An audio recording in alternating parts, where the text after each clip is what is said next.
I'm in a remote part of Peru where they call a path a highway. No cars can reach this area. You can only arrive and leave by boat. This isn't an eco-lodge. This isn't somewhere you come to do ayahuasca. This is the real Amazon. Some of the most untouched lands in all of the world, where people respect nature and live off the land.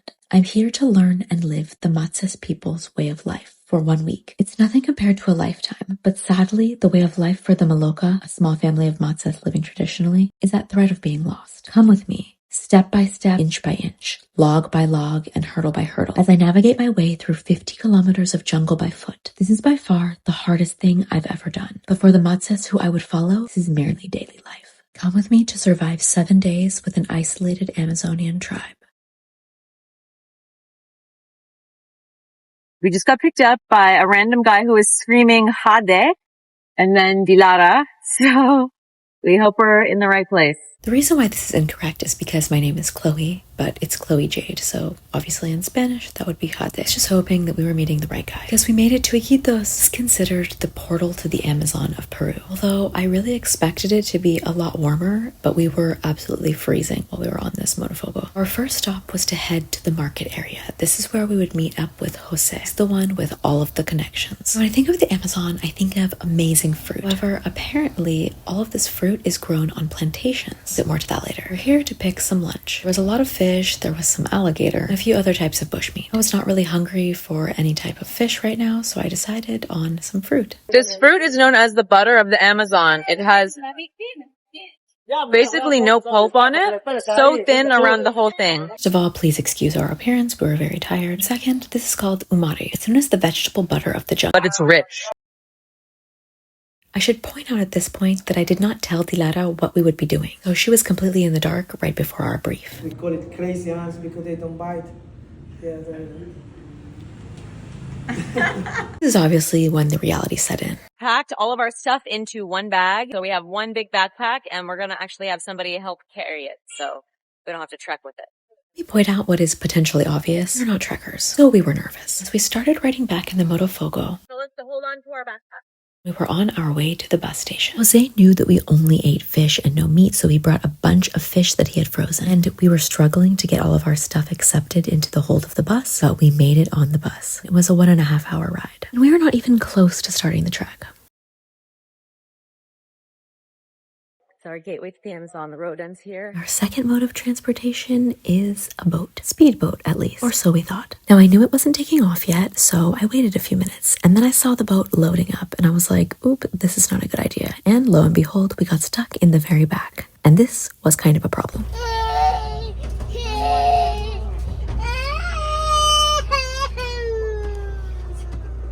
After about 1.5 hours of an amazing boat ride, our engine broke, so everyone is getting a bit restless and opening the windows and closing them constantly, so it's like really squeaky.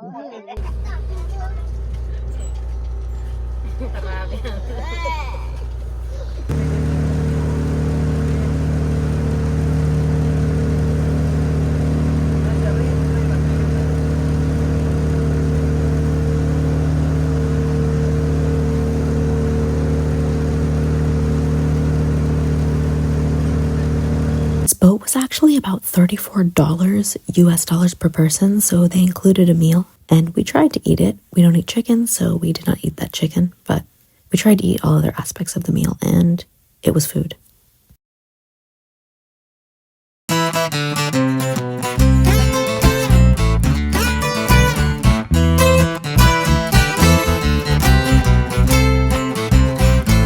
Just to give you a little bit of an idea where we are, this is where we are located in Peru, and we are trying to get to Requena right now, if you can see that little dot down there. And the only way to get there is by boat. Now, after many times of stop and go, some people got off the boat, there was a different boat waiting, but we decided to stay on it. It finally seemed like we were getting somewhere that seemed remotely similar to the Amazon. As night fell, I knew we were almost there. We arrived exhausted, but so happy to be there. We grabbed our bags. That was supposed to be 3 hours. It was 6 or 7. But we made it to the point where we're going to spend the night, and then we're going to be trekking tomorrow, starting 50 kilometers. I don't know if you can tell, but we literally have no idea what we're getting ourselves into. We checked into our hotel in McKenna. First room we walked into had 2 cockroaches scuttling across the floor. No cockroaches in this one. We had cockroach issues in the other room. So... We took a walk and we found some dinner, some extremely fresh Amazonian fish. None of the restaurants were marked, so it felt like we were eating in someone's home. We're eating super fresh fish and some amazing flavorful rice with these pickled onions. And then this is kamahani juice, which is natural, it's a natural colored juice. So yummy. We're about to have our last shower for a week. We just woke up. It's about 6 a.m. Trying to get some breakfast before we begin this trek. Pretty tired. We had a mango left over from our time in a different part of Peru, and I was so glad. We got all of our stuff for the trek. We have our team of like 8 of us. And we're gonna go hike to the Amazon. These were all of the things that we needed to take into the jungle and also take out with us. Finally, it's time to leave. We're all jumping on this motofogo. We're going to be on here for about 10 kilometers, and that means that it's going to be 45 minutes to an hour. We're ready. We're about to start trekking. This is definitely not the most comfortable thing in the world. Everything is basically hard, so some of us were standing up, some of us were sitting down, and then eventually we were all standing up. You'll get it in a minute. First, the road started out like this, and I was like, this will be such an easy 1.5 hour or 1 hour journey. But one thing you must keep in mind about this journey is that nothing is as we would assume it to be, ever, at all. And quickly, soon, I would learn. Still having fun, but the road was starting to get a lot more bumpy, until it turned into this. I was told we were actually pretty lucky because it hadn't rained in a few days, which meant that this clay-like soil and dirt were pretty hard and compact, until of course we got stuck.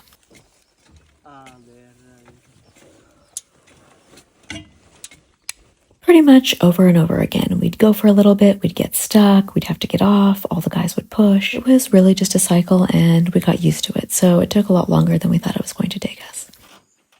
We're a bit stuck, but I think we're unstuck now. If I'm being totally honest, I was really just happy that we weren't hiking or even attempting to hike this because this part looked really hard. At this point, we are gathering all of our stuff off of the truck. They're helping the truck be able to get back on the road because it got stuck. We're getting everything ready to be carried. I don't even know how they're going to do this. This is crazy. Now, this is the first time that I would see something absolutely amazing, but I would get used to this because all of the people involved here are Matses. It's an ethnic group, also known as a tribe. They trekked into Requena, basically just to pick us up. All of the men are helping us trek there and helping us carry our stuff, while Elia is going to be our chef. They would continuously amaze me and surprise me by their innovative minds and all of the tricks that they know from living in the jungle. I was told this is called an Amazonian backpack, basically. It literally looks exactly like my backpack, but it's made from palm leaves. It's truly incredible. Still don't understand how it doesn't hurt the neck, but this is Carlos, basically our leader, and he is one of the most impressive men I've ever met in my life. And now we follow our Matses friends into the Amazon jungle. We're going to walk for about 8 hours today, and I'm not sure how many kilometers that is, but we'll see. So off we went. In the first few seconds, I stepped deeply into a mud pile. I had pretty good boots on. I could tell this was going to be a little bit more difficult than I thought. Luckily, we had quite a lot of help. Thank you very much. So this is called the highway. The whole time we thought we were going to be taking a car. No, I'm just kidding.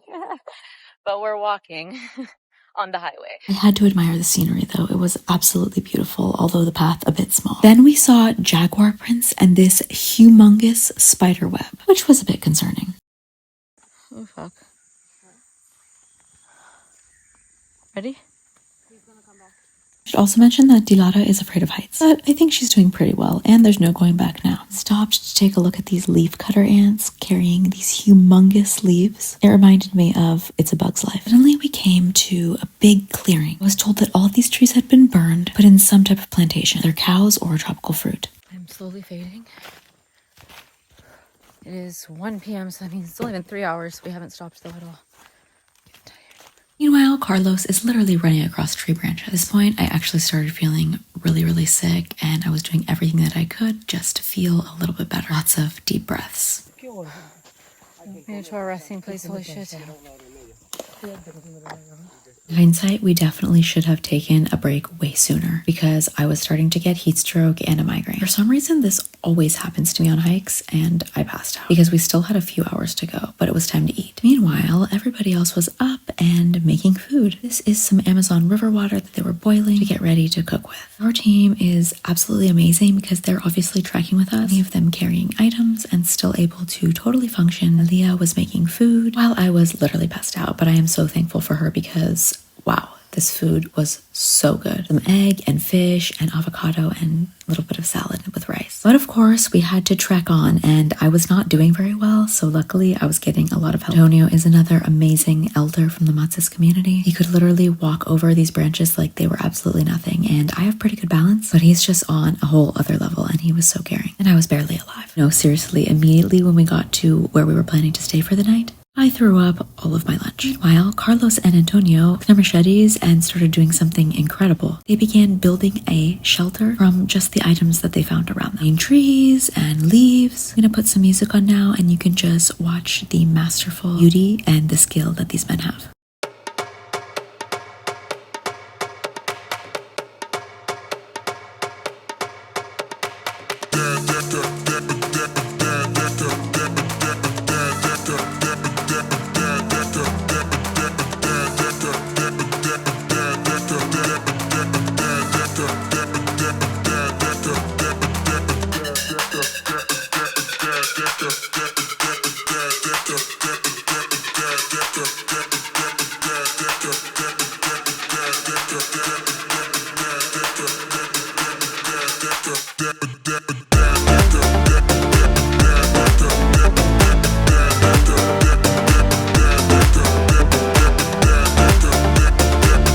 Now, as we set our boots out to dry, it was finally starting to come a little more alive, and we began to build our bed from some tree branches. We do have mattresses, don't worry.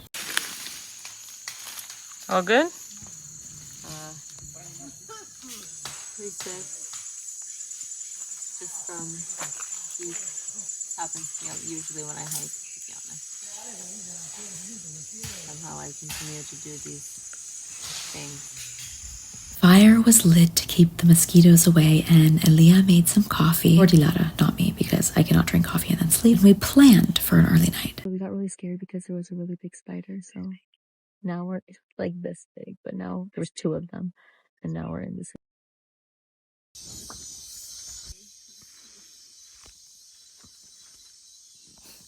Our stuff is here.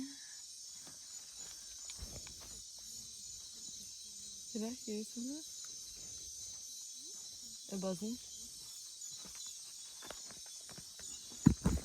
I don't think so. You sure? Yeah. This was not a comfortable way to sleep, but we were stuck at this point. We will do better tomorrow. Hear that thunder though.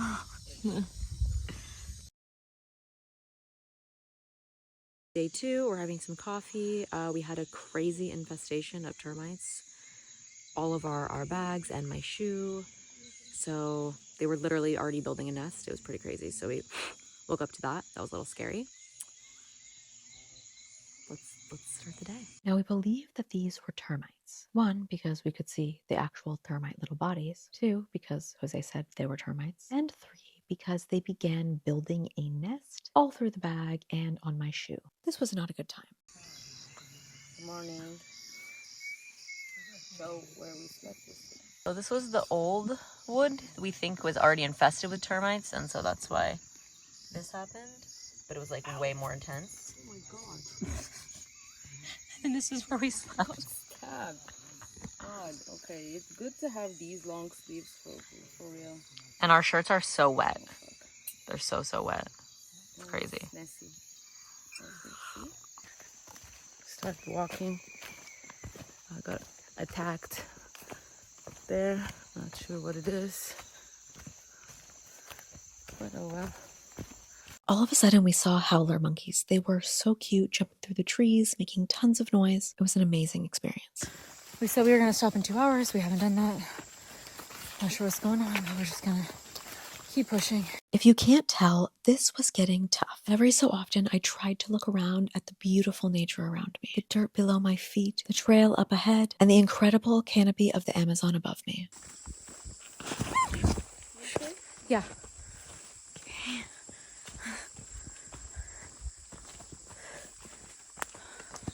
Every running water source, for some reason, made me feel that we were closer. Pretty dirty. Got some mosquito bites on the head here. Lot. So I've been gathering leaves this whole time to make fans, and actually they also help with the bugs. Wow. This is my best leaf so far. I lost 2 to the termites last night that were pretty good leaves. One was curved, and then the other was just a really nice shape. Ooh, look at the butterfly. It was pretty blue. This is the only thing keeping me going, I swear. It's just like heaven when you're walking. Now, for anyone who is a trekker out there, I don't know how you do it, because all I could focus on was putting one foot in front of the other. Our entire team really raised us up, and we could not have done it without them. This is loco cilantro. Loco. I'm telling you, I started going crazy at this point. They're eating these fruits. Whoever sold it to him said it was sweet, so that's... Oh, wow. Do we eat with the skin? Yes. It's good, more or less. As a group, we decided every morning to not have breakfast and to have it about an hour and a half in. So we had a very simple breakfast at this point. All right, it's 8:50. We're starting on another 2-hour journey. We're hoping for 2 hours. Might be 2:15. Let's hope it's not more than that. Let's go. I think the way this differs from other hikes is that many other hikes have a set trail. You also know that you can be rescued in the event something serious happens. Whereas with this, we're literally just in the middle of nowhere in the jungle. So 57 years ago, in 1966, the Matses were first contacted by an American named Luisa. I'm going to get more info on her. I feel like for some reason I think she's a missionary, but I have no idea. But basically she took a helicopter and she was hovering around over and throwing them gifts. And this was their first contact. So I assume after this point is when they began doing this exact trek that we're doing in order to get to the closest city, which is Requena. Now, our main leader, Carlos, he's known as being an elder of the community, and he has been alive for 65 years. So that means that he was kind of a child when it happened, but it's pretty crazy to think about that he was part of this community before they were contacted by the outside.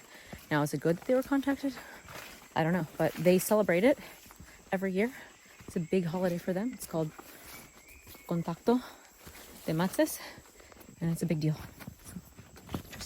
Funny enough, this contact holiday actually plays a huge role in the Maloka, why their small community is potentially dying out, and how people even find their partners in modern-day Matses society. More on that later. Their last break before the last push. So we did 2 hours and 15 minutes, and then 2 hours. And then we have 3 more hours after this. Last push, and then an 8-hour boat. So we have to navigate the waters at night. And then we'll be there. What's your worst nightmare? Getting something in my pants. I would definitely get naked. Like, no, I don't care. Like something is an insult.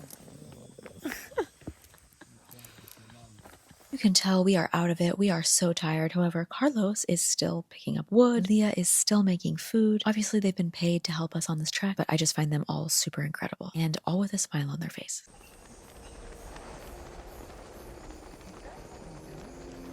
It's building its web. I want to reiterate how thankful we are for all of the people who helped us on our trek. There is absolutely no way we would have been able to do this without all of them. And now, please take a look at some of the ants that we've been dealing with. They are huge.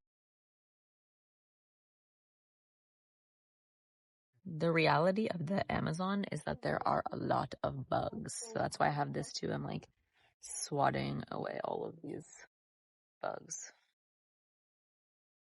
Everything takes a little while to cook because we are cooking over an open flame, but when it's ready, it is so good. Today we're having rice, a side salad with lime on it, and amazing fried fish. Of course, it did not take long for the bugs to try and get into our fridge, but styrofoam is literally indestructible. And with that, it was time to wash up using some of the Amazon River water because we need to embark back on our trek. Round 3 of the trek.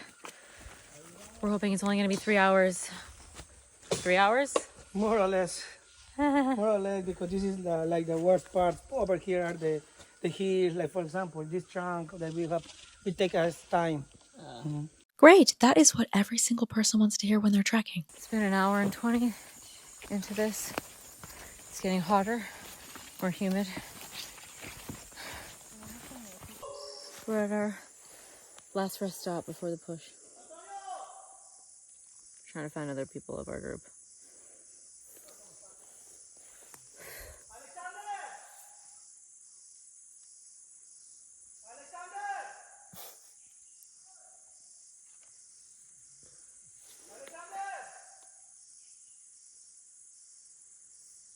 This is where we sat for the moment, and I have to tell you, I was ready to just sit here and sleep for like 3 hours.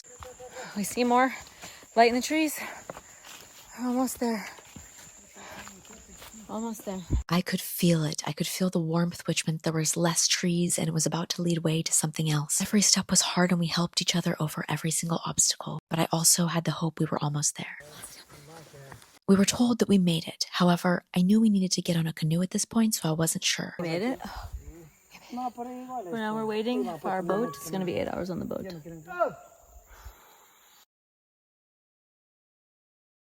We woke up and quickly got to the canoe because we needed to start our trek and we were a little bit late.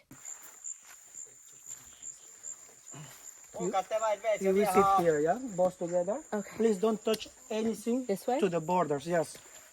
There were still a ton of branches in the way, and Richard was getting out of the boat to cut them down. Again, he was such a good sport about it, but it was pretty hot. We started off with 2 canoes. We separated half of us in one and half of us in the other. To get out of this portion, we have to paddle. We can't use the motor.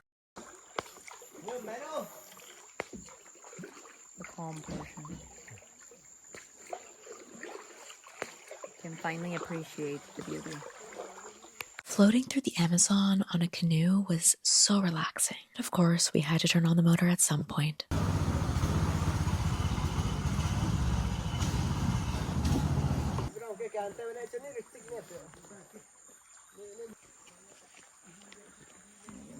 Because it hasn't been raining enough, basically the levels of the river are not high enough, so we're having a little bit of an issue getting through this first part. And to be honest, I felt like we were getting a little bit desperate. I did not think that we were going to make it under this log. Before, we had been basically just trying to get over the logs, but obviously this one was a bit higher. It was definitely a group effort, and a little bit harder with 2 canoes.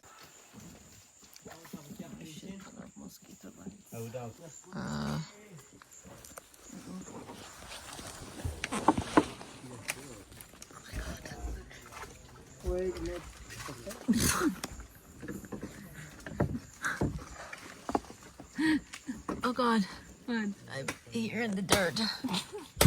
You'd think I would be used to it by now, but apparently not.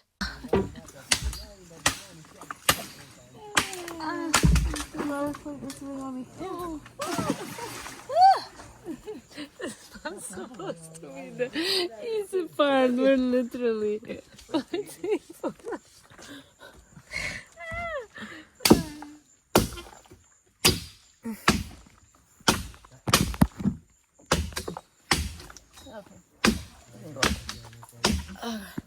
Have my body strength.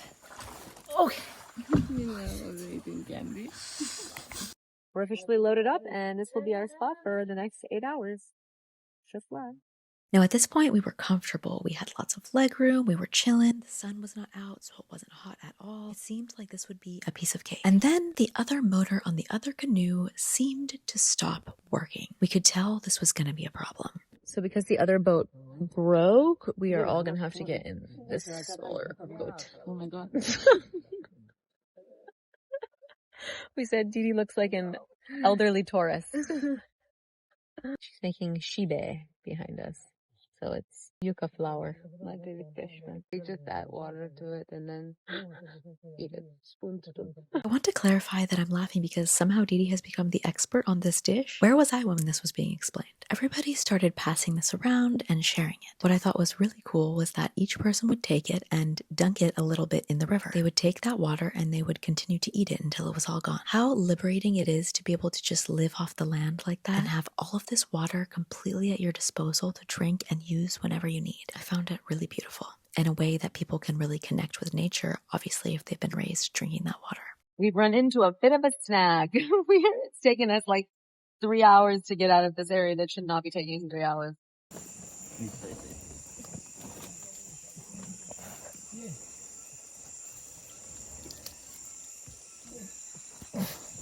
Oh, this one is more intense. Should they in the back? You get the picture. This is what it was for 8 hours. And then the sun went down.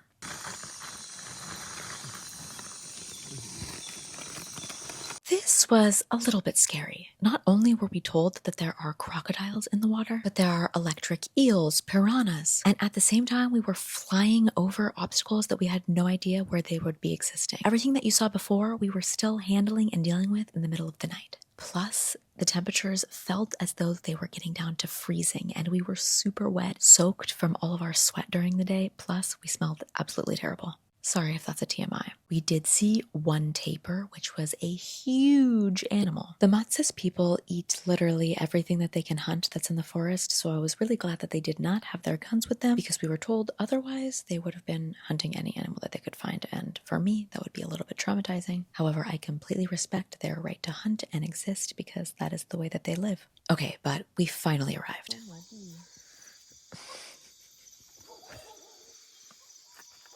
Now, again, we needed to get down one small river, but we couldn't get there because it was too dark. So we stopped off a little bit sooner, and we are staying with Richard and Elia in their village. So we will be in their home tonight, which was super nice of them to host us. There's no electricity in the homes, but we were super happy that we had our flashlight and an actual roof over our heads. See you in the morning. We woke up exhausted, but not for long because we would have this incredible breakfast. The plantain chips were so tasty, and the papaya, honestly, almost brought me to tears. This is like insane. Wow. Walked outside and I saw a solar panel, but I thought this was super interesting because none of the homes had any power to them. However, I also saw these lights, but the lights didn't function last night. Then Jose told us that the Peruvian government 1 year ago had put in a school on the very top of the village property. The school actually has a Wi-Fi connection, despite there being no Wi-Fi for at least 50 kilometers around, potentially even more. This Wi-Fi connection was only to be used for the school, and there was actually a toilet in there as well. It didn't actually flush with any power, but it did have a flush that you could put water through, and I believe that this was to teach the children how to use more modern day devices in case they decide to go into other parts of the country where they would need to know how to use these things. Otherwise, this community of Matses do not have running water, they bathe in the river, and they use nature as their bathroom. But this is the school, and although some people might feel that this is taking away from the traditional lifestyle, I don't feel I have enough information to really comment on that. But I do think it's good that the school is able to teach children to be bilingual, because then they can also speak Spanish and they have opportunities. They can choose to stay in this small village, or they can choose to go to other parts of Peru if they get that opportunity. We wandered around the village, and then it was time to head out. But I did realize one thing, was that last night we definitely got bit by a lot of bugs. Let's see. Right, A lot of mosquito bites. they're here too. And on the face. But who cares about that? It's time to go meet the Maloca. For now, we have about a 20-minute ride back on our canoe to make it to finally meet the Maloca. Here we have Richard and Elia's whole family coming to say goodbye to us. We also grabbed some well water. So this is filtered and from a well, and we put that in the orange tub right there underneath Carlos. On another boat to get to the Maloca village. Officially. Now, jokingly, this is what I'm calling our Amazon River cruise because we are finally cruising on a river in the Amazon. I would say that most people who go to the Amazon typically just go on an eco river cruise. They cruise down the Amazon River in a boat not similar to this, a little bit bigger, and then they stay in an eco lodge. Obviously, we have done something very different, but I would not change it for the world because this has been an incredible experience. You can kind of understand why we didn't do this portion last night because there's a lot to navigate and nobody wanted to have to get in the water to pull out some of the branches and all of that. I'm happy with our decision too. Now take a look at this fish. I could not believe that Carlos casually went fishing and grabbed these fish for us.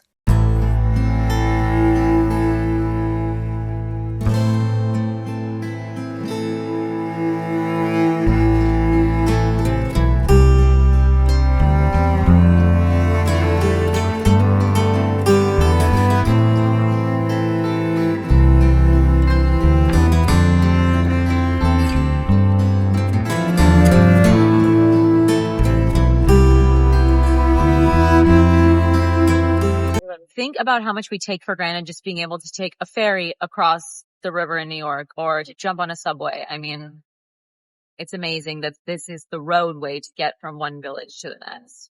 Dilara got in trouble yesterday for pushing wood and trying to direct the boat yesterday. So she's keeping her hands inside the ride today.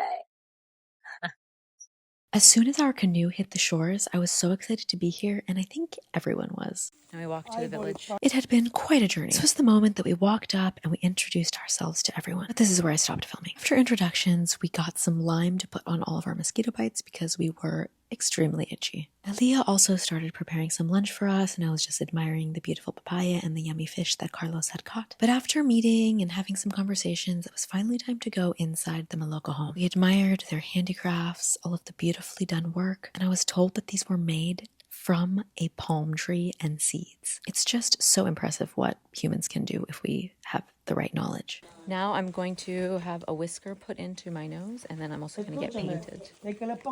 Whisker is the way that Jose referred to pieces of palm that are put into the nose of Maloko women, so I have no other way to refer to it. But here she's preparing the red makeup for our faces.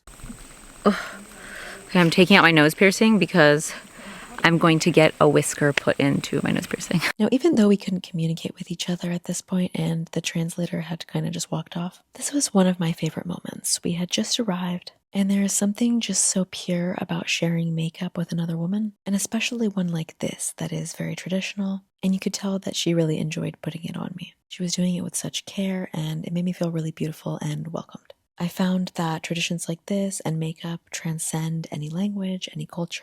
And generally just that realization at the end that you have done the same thing, that you have kind of a community in that makeup was really beautiful.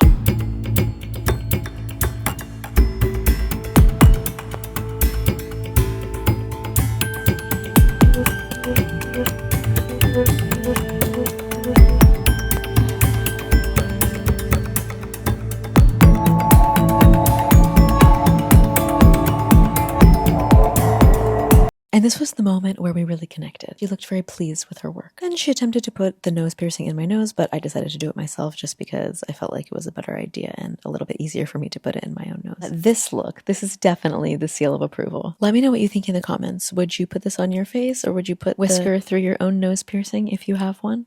Bonita. How do I look? Amazing. Bumble. Okay. Although shy, the youngest of the group seemed to be excited as she jumped on her mother. I always say this, but kids are literally the same everywhere. Now we're going to go learn about some of the different things that they do every day here. Let's see what we do. Timu grabbed a machete and started cutting down a tree. Now, I had absolutely no idea what was in store because it really had nothing to do with the tree itself. He was now going to use this tree to get down something from the palm. I've realized from being in the Amazon that the palm is used for so many things. Will they get it? Then something happened. All of the women began to clap. This was because they felt it gave encouragement and strength. But he was not able to do it on his own, so he had his wife come and start helping him to get it down. There is typically 2 other women and 1 man that live in the Maloko community. However, last night in a different Matses community, someone passed away, so those 2 women and the other man left to go to the funeral. Having said that, Matses are polygamists because the women tend to live a lot longer than the men. So the men can have as many wives as they need to if they need support. But here, Timu only has 1 wife. But they were all chiming in to help and try to get down this piece of the palm. Until they did it. We followed them over to some mats where everybody was sitting down. I still have absolutely no idea what the plan is. This activity would prove to be much harder than I thought it would be. If you remember the bags from before, as well as the skirts that everyone is wearing, these are actually made from the palm, from these leaves that you see right here. I still do not understand how they figured this out, but if you get one specific layer of the palm leaf, which for me was super difficult to try and rip off, this is essentially something that can be woven and used as a yarn. Meters. Okay. Sampai naik. Naik sen. Udah nak ya. I have no idea what I'm doing. Everyone was being super nice and helpful, but I definitely think she was not frustrated with me, but The best ones. someone tell me what the best ones means. I have no idea. Na. Namin bibi. Didn't understand how I didn't understand. But it was super complicated. Every time that I would just pull it, I felt like it wasn't coming off. Again, I have no idea how somebody discovered this. This is really difficult.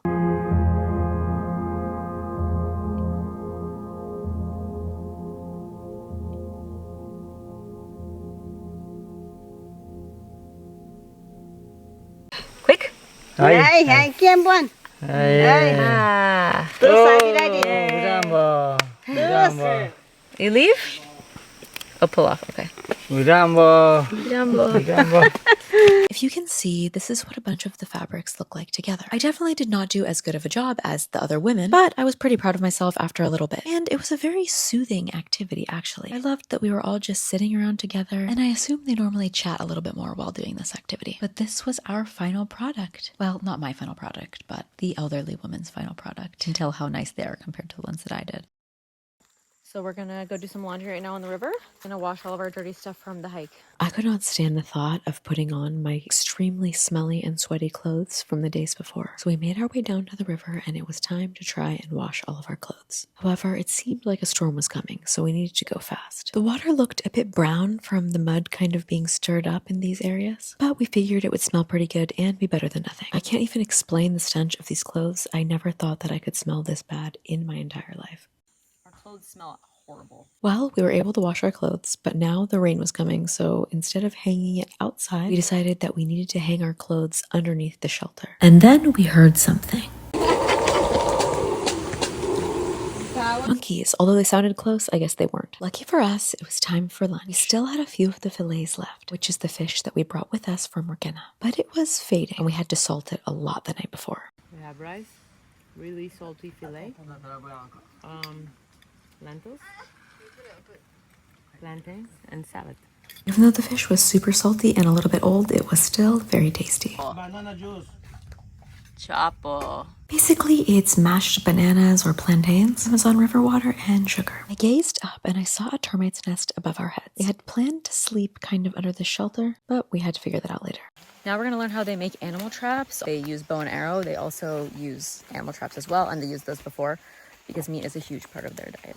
Pretty much to do anything with the Maloka, we have to trek. Their lives have a lot of trekking, but for them, it's just walking. Now, this is a trap that is to trap a larger animal, such as a tapir, which is something that we saw when we were on the canoe. And it's pretty incredible how they build this structure around the big log, and then eventually the goal is to have the big log drop on the animal. Waited in anticipation as he built the trap, and no one wanted to actually trigger it, so finally Jose said, okay, I'll do it. Sadly, it does not usually kill the animal, it only wounds it. If it gets away, they'll follow it, and then they'll finish it off. And just like that, we made our way through the jungle again.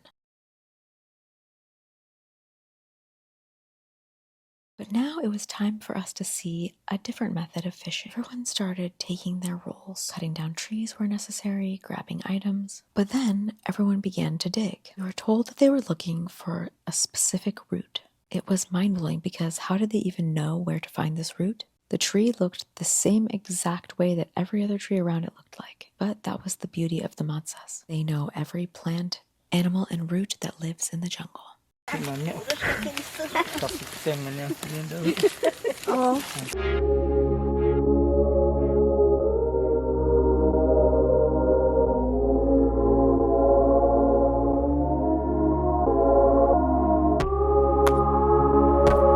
Dug and dug until finally it seemed like they found what they were looking for. This root that looked like any other root, but it would do something pretty incredible. One thing that I do love about the Matsas way of living is that they never take more than they need. And that is why the jungle flourishes around them. And I think this is something that Western and other societies take for granted. Grabbed the root and we were on our way. But along the way, this little girl decided that she would take some type of plant that looked like a string and make almost a little fake trap of her own. More walking because we need to find a water source. If you remember the river up above, well, that's a few hours away now, but it's also not the appropriate place to fish. And we found one that is a bit more appropriate because it's small and it's not somewhere where we could potentially taint all of the water and kill all of the fish, which is not the Matsas way of living. Maybe we'll Chưa đâu là. No, actually. Por pasamos. Tumi took the roots and he began smashing them. Now, I later would find out that this is not necessarily poison. Rather, what it does is it removes the oxygen from the water, so the fish suffocate. So this does not hurt humans at all. I watched for a while, and on the other side, everyone was pitching in and moving it around the water to try and stir it up and get the fish to float to the top. When I say he smashed the roots, he literally demolished them. Sadly, it was not the most successful fishing trip. I blame it on the body of water. Everyone seemed a little bit bummed out because, of course, they wanted to show us their successful fishing technique. However, finally it seemed that we found something. Wow. Nice. Obviously, this is not big enough to eat, so they will use this later as bait with a line and a pole. At this point, the little girl picked up a coconut, but not a coconut that you might see in the store. This is a mini coconut, and I was definitely interested in trying it as well.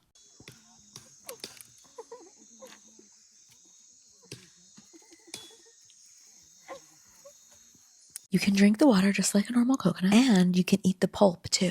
But when I tried to eat the pulp, it was pretty bitter and not totally my style. I think it's just because I'm not used to it, and I don't think it was super ripe, but the water was good. I did not want technology to be at the forefront of our stay with the Maloka. However, I did want to fly our drone at least once, and it was kind of fun to share it with them as well.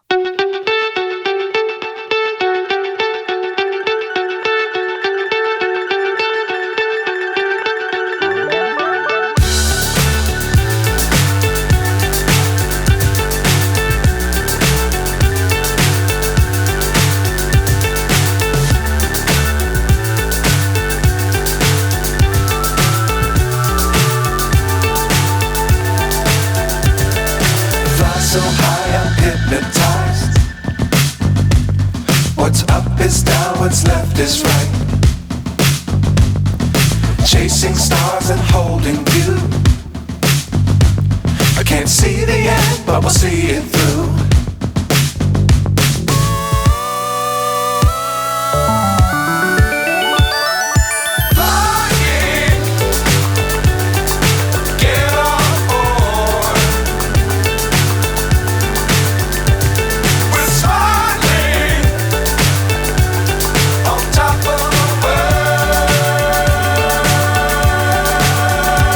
I don't think that they knew how much this moment meant to us, but two of the women decided that they would help us make fans because we had been dealing with so many bugs. And I had been making the leaf fans, if you can remember, during the hike. So the fact that they just sat down and started making these out of palms literally changed our entire trip. Look how amazing this is, and you'll see I am going to use this for the rest of my trip. And maybe the rest of my life. At the same time, we saw this woman trying to cut down this tree, and Dilara decided that she wanted to help. Now, I think if you've never cut down a tree with an axe before, you might not realize how hard it is. And I think that is exactly what happened. Cutting down a tree is actually super hard. And she found this out the hard way. Now, I had a lot more footage of this, and I really thought that she was going to give up after a while, but she kept going for quite a long time. Eventually, Dilara gave up, and we saw her finishing the tree off herself, and then just casually carrying a tree as though it weighed absolutely nothing. It was very impressive. Later on that night, Our tent for tonight. Think it's a lot better. The ladies made us that so we can. Oof! Wow, that feels amazing. And we put our slickers underneath to cushion. We're not sleeping on wood tonight in hopes that the termites do not eat us. We'll see if that happens. Camping day 3, a new style of camping. Yeah, we're getting better. Well, we didn't camp last night. We were in the village. But... Dinner for tonight. Hola. Tonight we have chamote, which is basically like a sweet potato, some eggs, and then a really yummy carrot salad with lime on it. So many people wondered why we were eaten alive and why nobody else in the village is, because of this specific torch right here. Now we're going to talk to the elders of the Maloka because we've had so many questions for them and we want to know if they have any questions for us too. We headed into the main Maloka living area where we could only see by a very small light, so there's going to be no light in this video. But at first you will be able to hear the Matsas language.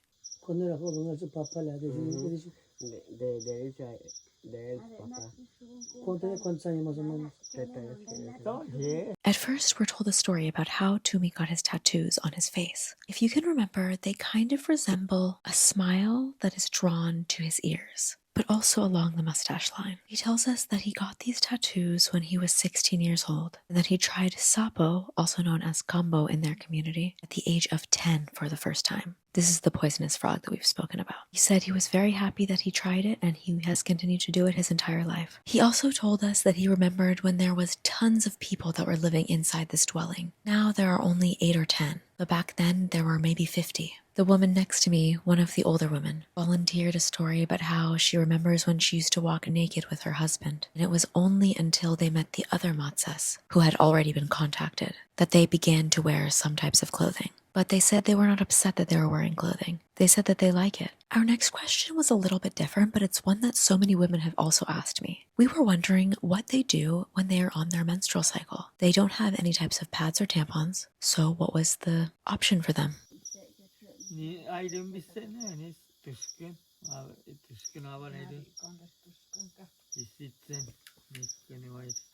And the answer was surprising, but basically they said they just stay in their specific area, which is kind of like a room, and they free bleed for a week, or however long it lasts. But it was cute because they laughed, because I think no one had ever asked them that before, and for them there was no other option. That was just what women did. Typically when I meet other people for whom I have a lot of questions, I always also want to ask them, what questions do you have for me? And always, and I mean always, there are many questions because people are naturally curious. However, here with the Maloka, they literally did not care and they asked us nothing. But they were very happy to share about themselves and offered up so much information without us even asking. So I thought that was very cute and interesting.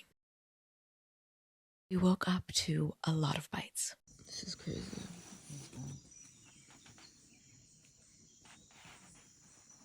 All right, we're gonna wash up before we get up and have some breakfast.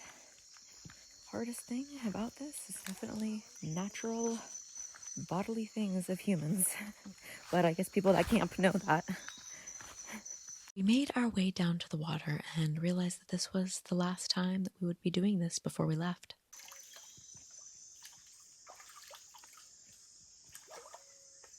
Breakfast never disappointed, and today's was especially good. We have papaya, eggs, fried plantains, and salad, some coffee. Soon. Yeah. Best papaya I've ever had, literally. So good. We hoped that our clothes had dried in the sun from washing them, but then we took a look at our bag. It was infested. Yeah, don't use your hand. We wanted to take a group photo before we left, but nobody knew how to pose, because taking photos is obviously not a normal thing. So we said, let's do a funny one. Immediately, everyone's demeanor changed, and we ended up all having a lot of fun. I thought it was so sweet to see everybody's face go from this and then change slowly and slowly have a lot more fun throughout all of the photos. We had definitely really connected during our time together, and I'm sad to leave. Throw away the bad spirits. So we got this, we bought it. We paid quite a lot for it, but that's because these teeth are from like a huge, almost like warthog type animal. But it's supposed to be for protection. This is Elia's son. They were playing together. Then we all took a cute selfie together. Packing up. We're saying goodbye and burambuke to everyone. We're saying goodbye to our chef, and we have a new one because she's very tired. It's sad to go, but it is time to make the pre-day journey back. This is how we get on. Getting situated to leave. Oh wow, this feels so good. Now this area is only to get out of where the Maloka live. We're just trying to navigate the small waterways, so this is something that we have to do pretty slowly and without using the motor. Now if you can't tell, it's pretty hot, basically the opposite of the way we came in, freezing and in the dark. Here in this tub we have our fresh water, and we also have an extra motor in case we break down, because you might remember what happened last time with the other canoe. Ooh, that was close. Ooh, that one hit.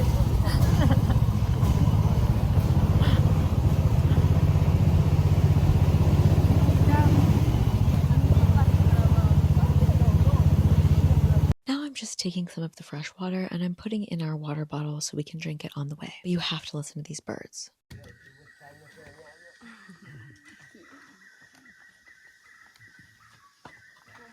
And then we saw them. There were 2 macaws up in the tree. They flew away as a little family of 4, though. We're about 3.5 hours in. We have some spots that are a little burned. Now, because we're wearing DEET, we have to be really careful about sun exposure because it will burn the skin way easier. DEET is just a really strong mosquito repellent. But we're finally moving and terrified at every log that we may potentially have to go over. That was anticlimactic. Oh, yeah, we're gonna go that way. Shit. Really? I think we should go over there. That right there? That seems like the best decision, no? But there's that, so he has to break that. Yeah.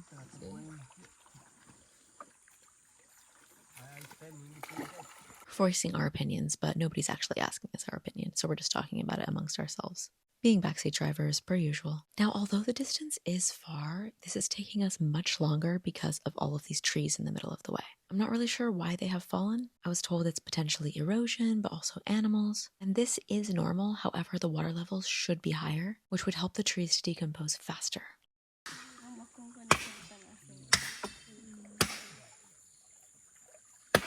Can anyone tell me why Dilara looks happy here? Because we were not able to start the motor, so this was not good at all. And I don't know if this little boy thought that we were filming him, but it was cute because he started laughing. After a lot of work from everyone, we did get over it. And we got stuck again. It was basically just the entire way that this trip operated. We get stuck, we get unstuck, we get over. This is the portion where we're flying over things and hoping for the best.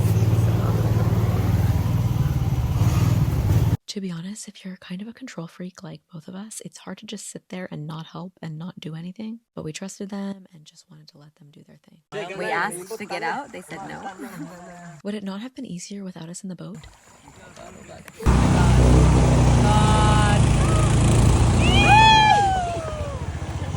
I am happy to report that we did in fact make it before nightfall. So overall, I would definitely say that going in the daytime was much better because now we're just going to spend the night here.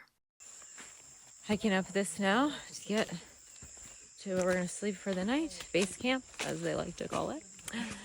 And then starting our 2-day trek tomorrow. We got to the campsite and I saw all of these bones. Oh, this is monkey. No, this one. This is agouti. This is tapir. Perfect teeth. This is monkey. Yeah. This horse is monkey. Look, they killed 2 monkeys. Fuck. It's horrible. Here, there is another one. Look. It looks like a thriller movie. The matzahs eat anything that they can hunt, including monkeys. And where we're staying. I really want to show how I made our beds a little bit more comfy. I used this slicker and then I put it directly under our mattress, so it gave it a little bit more of a cushion. Actually made it a lot better because these mattress pads are pretty thin. Not having to cook for ourselves after a long day of anything on this trek has been absolutely amazing. I was so thankful for this. It was so lovely to sit back and then have amazing meals made for us every night. Plus, the boys started rigging up this smoke so we could keep the bugs away. Carving up for tomorrow.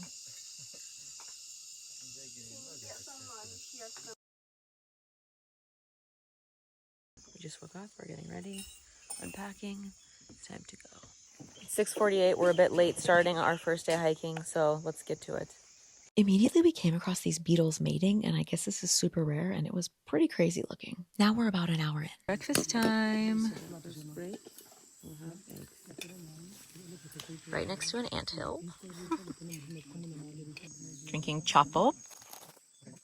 Much pop in it, but with hot water, I guess. Banana juice. And it's a little bit smoky because of the water being smoky. Didn't realize that all of our water was now smoky because we needed to boil the Amazon River water in order to not get sick. So it basically tasted like we were drinking mezcal every time we needed water. And we only have 1 water bottle left. That is the well water, so we're trying to ration that. Here we go. 9:30.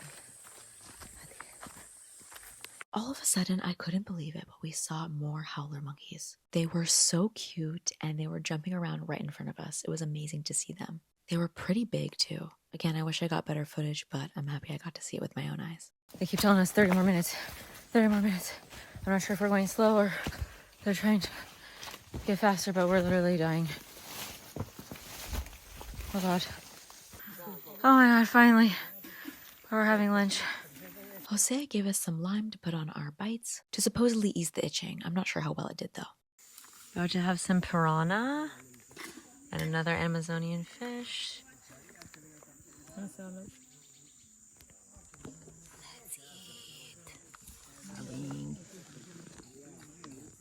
If you've ever wondered what piranha teeth look like, this is what they look like. They are definitely super sharp, and the meat was very meaty, I guess you could say. Okay, we have about 20 more minutes. We're gonna rest here. Last push of today. Whew, 2 hours. I felt like we were getting closer, and that felt really good. But we were all definitely getting a bit tired at this point.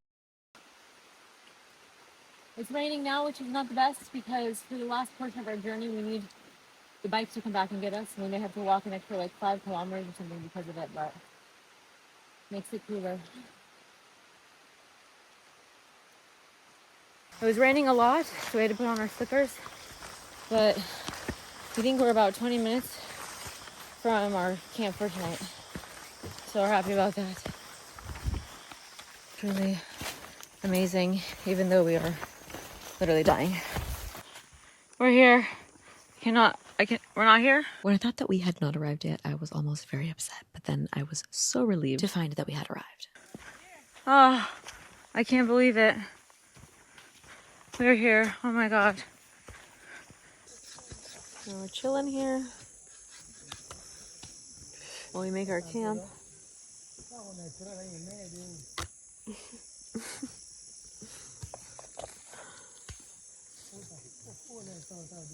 Definitely feeling a little bit loopy at this point, but also so happy that we had finished that first day. Now let me give you a little cribs tour. Come with me on a tour of our campsite. Here we have the dinner cooking.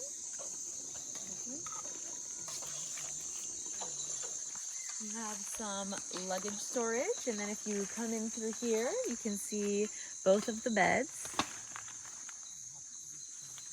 We have some of our laundry drying over here, and the bathroom.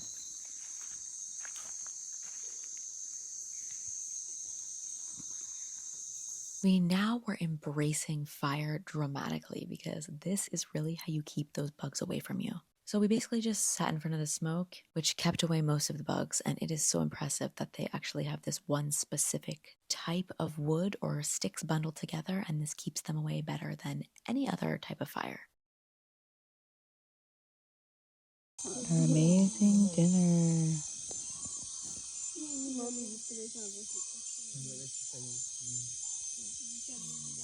Some of the guys left and we found out that they had been hunting. They heard a wild chicken and they decided to go after it. This is censored. Let me tell you the story. So while I feel like I didn't really want to see the dead chicken, because obviously we don't eat meat like that, I have to tell the story of how Richard hunted the chicken because it's so impressive. Basically, the chicken it's a wild chicken and it was roosting in the tree. So it's basically just a wild bird. And they put a tree underneath where the chicken was roosting, skinny tree pole. And then Richard climbed up it, took a piece of wood, and killed the chicken. In the middle of the night. Although we don't want to eat that and we typically don't support eating meat like that, you have to respect their way of being able to live off the land and live in the jungle that they call home and that they're native to. It's just absolutely so impressive. Jose then decided to tell us the legend about how the Matses originally began to hunt. Hundreds of years ago, Matses just ate clay. The story said that the bird came up one Matses and they started to talk to him and said to him, "Why you are eating clay? If there is a lot of meat what you can eat, there is things what you can plant. That is you can plant, harvest, yeah." And so this bird teach the Matses how to plant yucca, banana, and teach them how to find and hunt animals in the jungle. This is the legend of the old Matses. This is a very important bird for them, more than the wild turkey.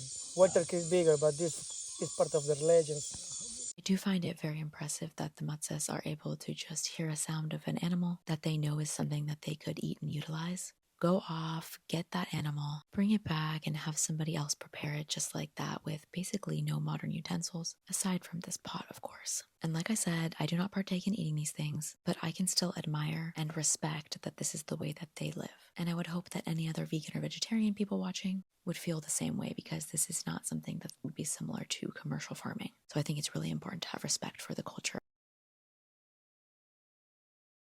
We awoke to rain, not ideal. But that is also to be expected in the Amazon rainforest. Luckily, we had our slickers. We put them on, got all ready, put on our waterproof bag underneath the slicker as well, and got ready for a long trek in the wet rain. And it's time for us to head out. Jose has already gone ahead, try and see if we can get some type of motofogon or something so we don't have to walk the last 10 kilometers, but we have no idea what's going to happen. Since Jose had already gone ahead with Richard, we were now trekking with a few of the younger guys. No one was older than 20 years old, and in actuality, we had a 15-year-old, a 17-year-old, and a 20-year-old. But they knew it better than we did. It's been about an hour. We're getting through it in the rain. Our team is really amazing and pressing on. They seem pretty used to the rain though. Obviously it rains a lot in the Amazon. But I'm just really impressed by everyone, and I know we're gonna make it. We have to. We do not remember this portion of the hike, but we're going back into the jungle in a minute. And it's definitely not that I thought we were lost, but I just thought it was weird that I didn't remember this when I had remembered everything else. And then almost immediately we were faced with a pretty intense obstacle, but we got through it. All right, so we've only gone an hour right now. We have to go 3 more hours after this, unfortunately. I don't think there's anywhere for us to stop on the way. So we're gonna have to power through 3 hours, which doesn't sound like a lot, but it's super humid. Obviously it's raining, that's 100% humidity. It's hot. There are logs. And in these slickers, it's also a lot harder, and we just don't want to overheat like I did the first day and throw up. So, and we haven't eaten. I don't know if we're eating right now or not. We have the fan. So, thanks for the maloca.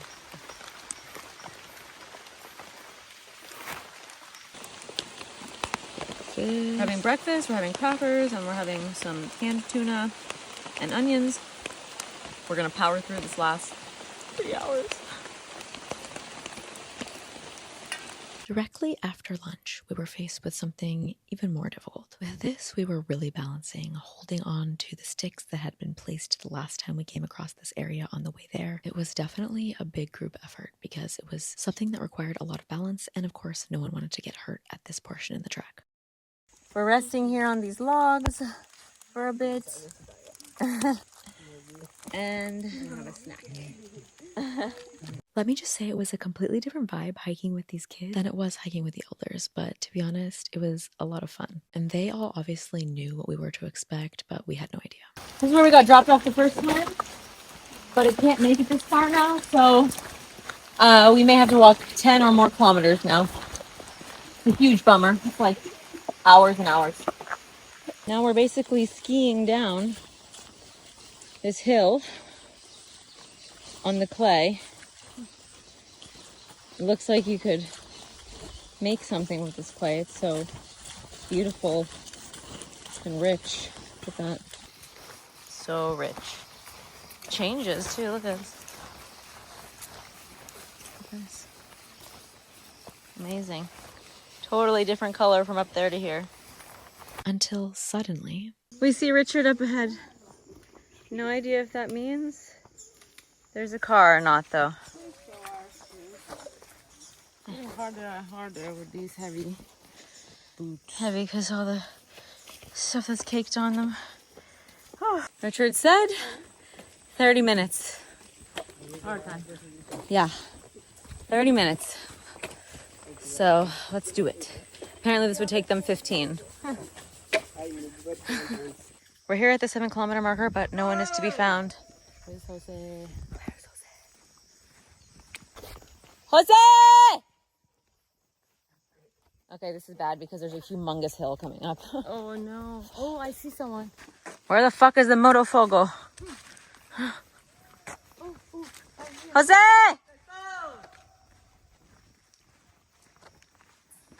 Not sure if you guys can hear that, but I think we hear him. If you can tell, filming was getting a lot more sporadic during this time because we were feeling excited, but also feeling like we didn't see anything. I see him. Oh, he's waving. Yay! Yay!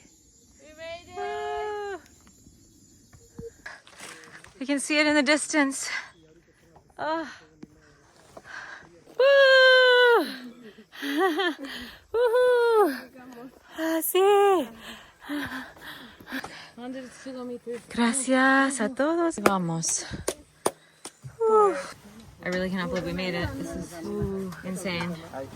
We made it. Bus. Yeah, there's actually a roof. That's crazy. Roofs.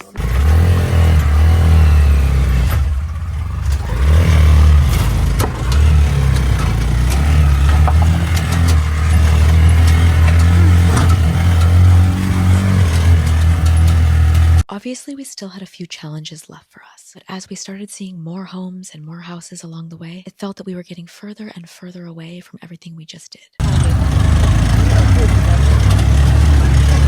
I looked back and saw the Amazon fading in the distance. I can't help but reflect and feel super lucky for meeting people that call this amazing jungle home. Through all the trials, the tribulations, the difficulties that we felt, this is everyday life for many Matsas people. And as we made our way back into Requena, I couldn't almost help but long for the jungle again. Okay, but first it is definitely time to eat, so we had a really yummy meal with rice and seasoned fish. It's smoked in leaves. First shower in 7 days.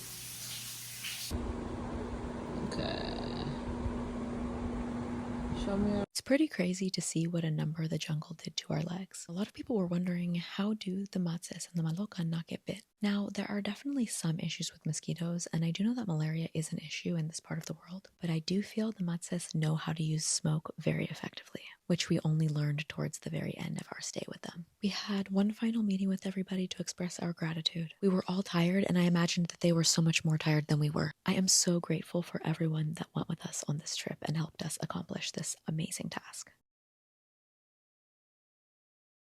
4:30 a.m. on the boat. Jose is behind us. We're ready to go. Hopefully it will only be 3 hours.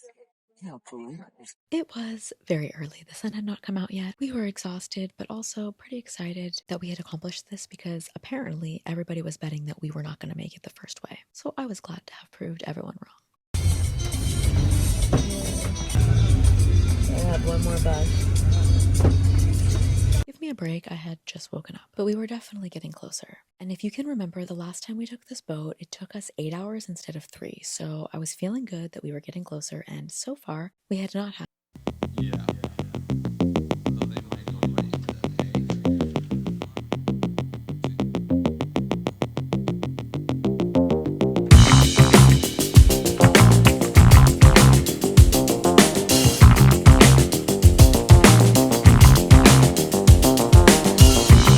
And we made it in a normal amount of time. So for now we're in the city where we catch the bus to get to Iquitos. The rain had very obviously fallen and there wasn't a lot going on here, but we didn't seem to be in a hurry. So I captured this video of these dogs playing and took a little stroll within the town.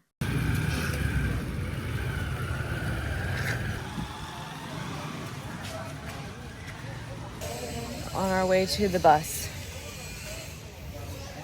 And then we'll be in Iquitos.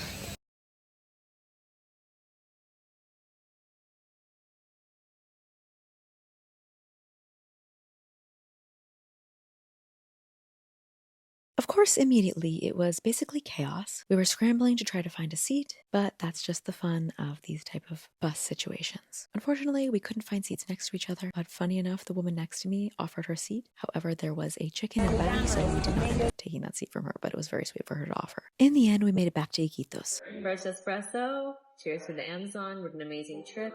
Next time I'll fly. No, I'm totally kidding. I feel super accomplished, and I'm so happy that we did it trekking.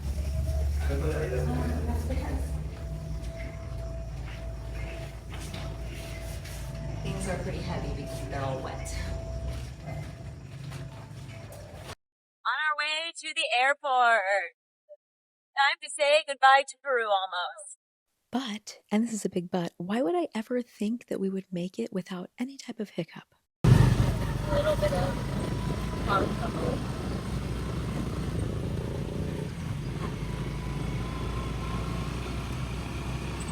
Until we made it to the airport with a very delayed flight, but a pretty nice priority pass lounge. There were lots of snacks, there was even something where you could heat up the food, and in general, I felt happy to be sitting here comfortable and accomplished. Until next time, Peru, I hope I will be back soon. What a beautiful country.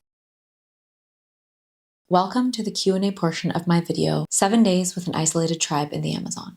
Now, I do feel that this was a bit of a dramatic title, but if you watched the video, you'll know that it was so much more than just visiting a tribe in the Amazon. So this is the portion of the video where I answer the questions that you all asked on YouTube. I put out a community post every single time I plan to post a long-form video, and I ask for questions. So I really enjoy this part of the video. I think it's really cool that we can kind of communicate, even though it's not live.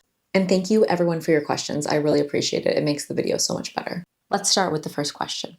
Do most members of the tribe speak Spanish or Portuguese? Did you manage to learn a bit of their language? What do you think of it? So because I visited in the Peruvian Amazon, some people did speak Spanish. So as you might have seen in the video, the Matses that were not in the most remote area do learn Spanish because there is a bilingual school there now. The Peruvian government put that in about a year ago, so we were able to communicate in Spanish to the Matses that were hiking and trekking with us. However, the Maloca, which is the more isolated group of people who are choosing to live in the traditional style of living of the Matses, do not speak Spanish. So we had to have someone from the other community come with us and translate into Spanish.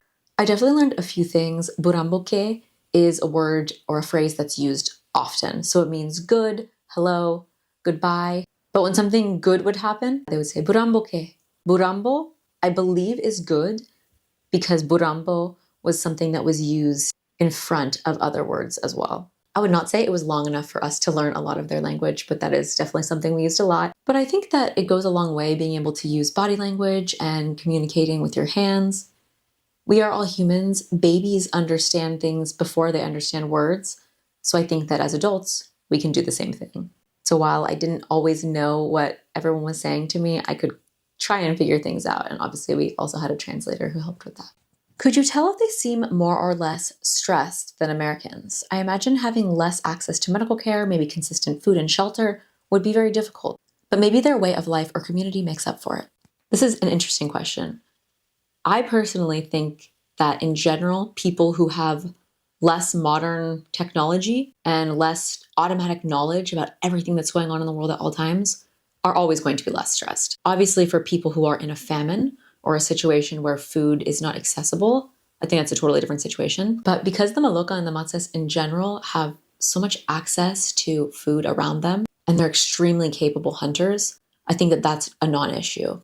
As for medicine, it is very interesting to me because sapo or kambo, the poison of the frog, that is something that they use for absolutely everything. If there's ever an issue, they use that. And they believe that it works. However, when I started doing some research, just online, Googling and looking up some different research papers about the Matses, I couldn't find anything specific on the Maloca because it is a very small group of people.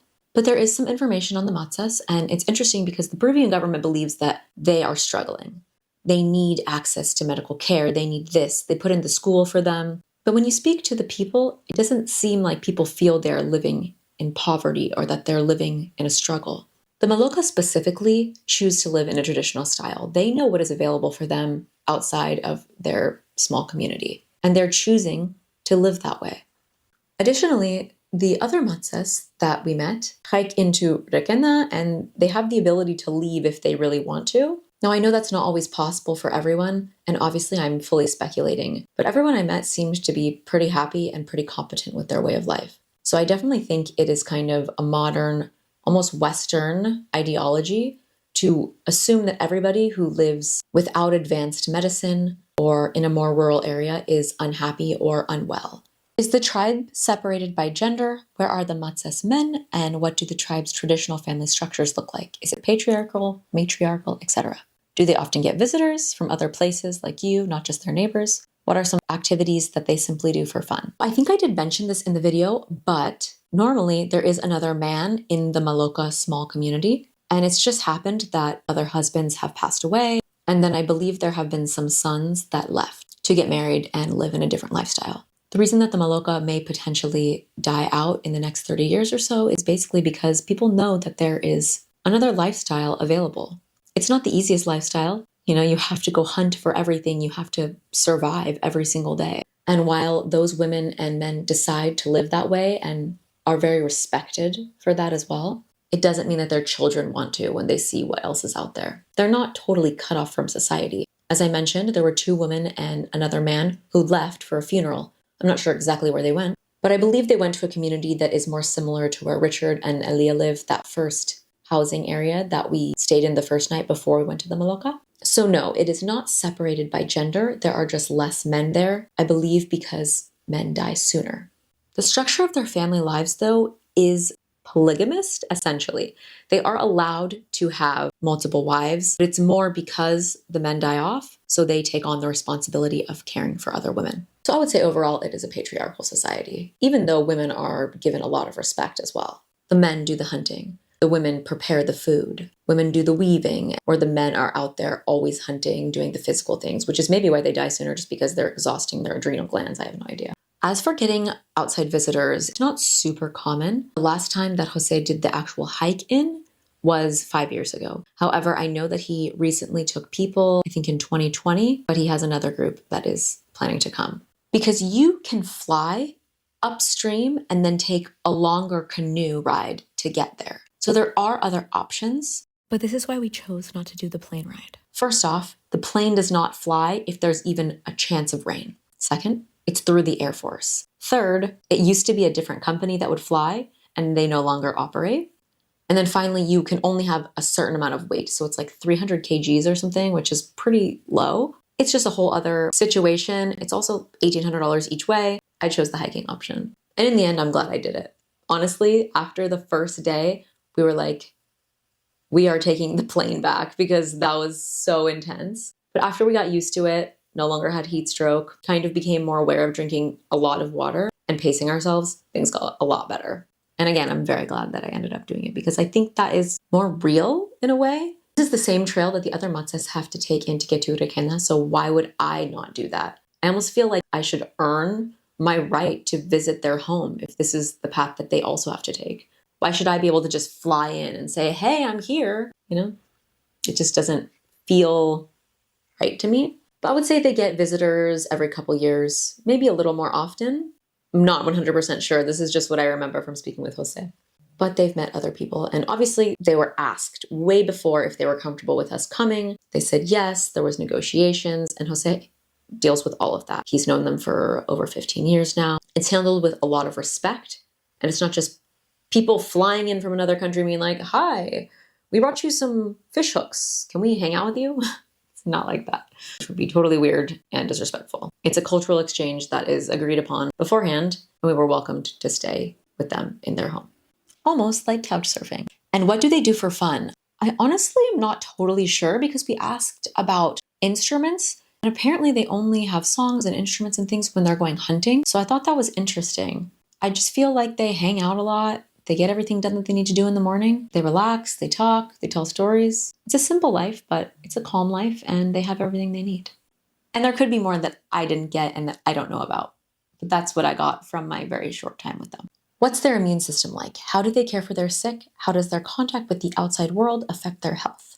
I would say this is a very valid concern, especially when you're meeting people who don't necessarily always meet other people that are not from their community. And this is something that is very much thought about, and I was told was a non-issue. Because they regularly have contact with other matzes who regularly go into cities like Requena, and there are other places as well, they have been very much exposed over the last 57 years of contact. I also mentioned that they have one huge gathering with all the matzes on the Contacto holiday, and they're having even more exposure. I actually did not ask about what happened during COVID, so I wonder, and I wish I did ask that. But again, the way they deal with everything is kambo, sapo, the poison of the tree frog. And I cannot tell you how well it works or if it doesn't. There's a lot of interesting things you can read online about how they're generally against using sapo and how it's a poison and it causes all these issues. But the matzes have used it for hundreds, if not thousands of years, and they swear by it. I have two questions here that are a little bit similar. Is there anything from their daily life that you would like to adopt in your day-to-day? If so, what? And did you learn anything from this particular trip? If yes, would you please elaborate? I think in general, I really learned how amazing it is to be connected to nature. I've always been someone who loves nature, but I think that's a really big difference connecting with nature on that level. Having no toilet.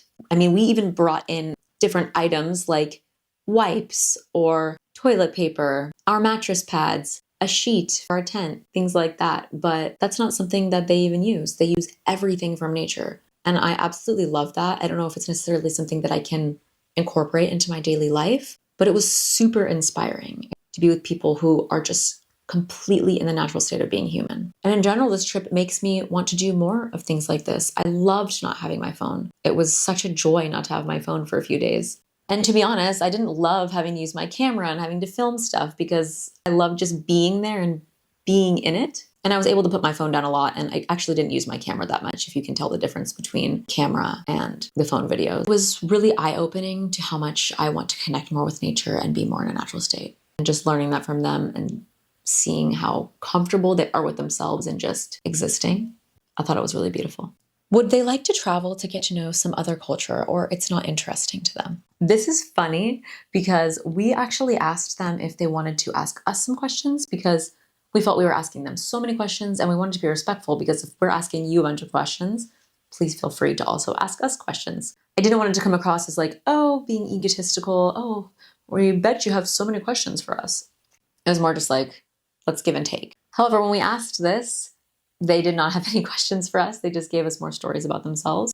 And I almost think maybe it comes from a place of less exposure, right? We've had a lot of exposure about different cultures. You just turn on the TV, or, I mean, in the US, you go out your door and there's a ton of people of different ethnic backgrounds and races. And I think it's normal for people to be interested in other cultures. Whereas for them, they've had very limited amount of exposure with other concepts. So I think they just maybe didn't have the knowledge or the exposure to ask us about a lot of things. They have met other people, but it's rare, and I just think they didn't have any questions or didn't know what to ask. But you can say that some people in the community do want to learn about other cultures, or they do want to travel, or they do want to live in a different way, because that's why they might disappear in the next 30 years, because the children are going off getting married or just moving to different areas because they're interested in that. So there are some people, but obviously the Maloka who have stayed there specifically don't seem to be interested in that, because they just want to continue their traditional way of life. I love this one. Random. What do women do on their period? How do they manage period tracking, flow, cramps, check for pregnancy, etc.? I'm sure this probably wasn't a talking point, but I'm curious. Now, all the things about pregnancy and the tracking, I didn't ask about that. Funny enough, I don't think tracking is really something that everyone does. Maybe. I don't know. For me, it's not something that I even think about. When it comes, it comes. Good surprise. For pregnancy, I guess people are just listening to their bodies, which has been something that women have done forever. Periods. We asked about this. We asked about menstrual cycle, and everyone kind of giggled because I guess no one had really asked them that before. But for them, they literally just sit in their room and they free bleed for the week or however long it is. They just spend time alone. There's no other option. They don't have any type of menstrual products. And if they did, it would definitely be polluting, like cotton, any type of thing like that. There's also plastics in a lot of these things. So bringing them products like that would probably actually be really bad for their community. I'm sure it's not the most comfortable situation, but it is basically just life. That's all they know. What would they want us to know about them in their own words? Well, I wish I could answer that, but unfortunately, I'm not asking them that directly. I definitely think they're proud of maintaining their culture and their traditions, and all of the rest of the Matses communities really respect them. There are two groups like the Maloka that exist in this traditional way of living, and everyone really respects them. I should discuss that there is kind of a chief of every group of Matses, including the Maloka, and then there is one president or main chief of all the Matses. So this is for serious decisions. I think also having talks with the Peruvian government, because they do have to do that a lot. A long time ago, they were able to defend their land, so this does belong to them. And if you look on the map, you can see Matses. There's an area that technically belongs to the Matses, which is where they've always lived. And there is another group of people that are living in Brazil who are technically the same ethnic group, but they are called something different. So I really can't tell you what they would want everybody to know about them, but I do know that they're proud of their way of living, and they're proud of themselves for sure, which they should be. Why are you censoring the photos, videos? And I responded to this and I was like, because it's YouTube. Their comment after that was, I thought you could address this, why Western culture censors things that are considered natural in other places. Now, what is actually really interesting is that the beads that they wear kind of over their chest were brought to them years ago by somebody from outside the community, so another traveler, which I think they're really beautiful, but it's interesting that that happened because now it's an unnatural, untraditional item of clothing that they wear all the time. I also think it's really interesting because I did discuss how one of the oldest women said that she used to walk, naked with her husband, and they just existed completely void of clothing. And then eventually they now have cotton underwear that obviously come from outside, from another Matsas community. And they also wear bottoms. They make those skirts that you saw made from the palm leaf. The men wear shorts. So I do find it very interesting that now they've kind of adopted this less traditional, wearing a little bit more coverage. They're happy with that. I think it protects them from the elements a little bit. But it is interesting how they only started this when they saw other Matsas wearing clothes and adopting that way of life. It's just something to think about. We did actually ask them if they were comfortable with that and if they're happy wearing clothes or if they're doing it to please other people. And they said that they are happy with it for themselves because of the protection that it gives. Okay, this is the last one that I'm gonna do. What is the red paint they wear on their face and what does it mean? So I did discuss this. It is achiote, which is, I think it's called something different in many other cultures, but basically it's those seeds. They take that and they grind them up, and then they use that, and it's a very dark pigment. And I've actually seen that in the United States too, and as a kid I used to get it on my hands. I don't think it means anything in general, as I mentioned in one of my shorts, and just in general about the makeup. It's just for beauty. Just how I'm wearing makeup right now because I feel like it makes me look better. They also like to put stuff on their face, and they like to have the whisker, the nose piercing, which I think is really cool. We're all just human. We like to feel good about ourselves, have confidence, have a little bit of fun. And that's one thing in particular that we can agree on, I think, across the world. We always do things for beauty. We always do things to stand out. We do things to be unique or to blend in. There are so many different aspects of humanity. And that's why I like visiting other cultures or people in remote areas to see the ways that we are similar and the ways that we are different. But it's just really inspiring to meet other people living totally different ways of life and being able to connect about anything. Thank you so much for watching this. This was another labor of love. I absolutely love sharing my travels with people who care. None of this would be possible without any of you all, the viewers. So I really appreciate all the support that I get with every video. Let me know anything that you think about the whole video, the Q&A, anything. I love the comments. I really enjoy reading and responding to people. I love this community. Thanks all so much.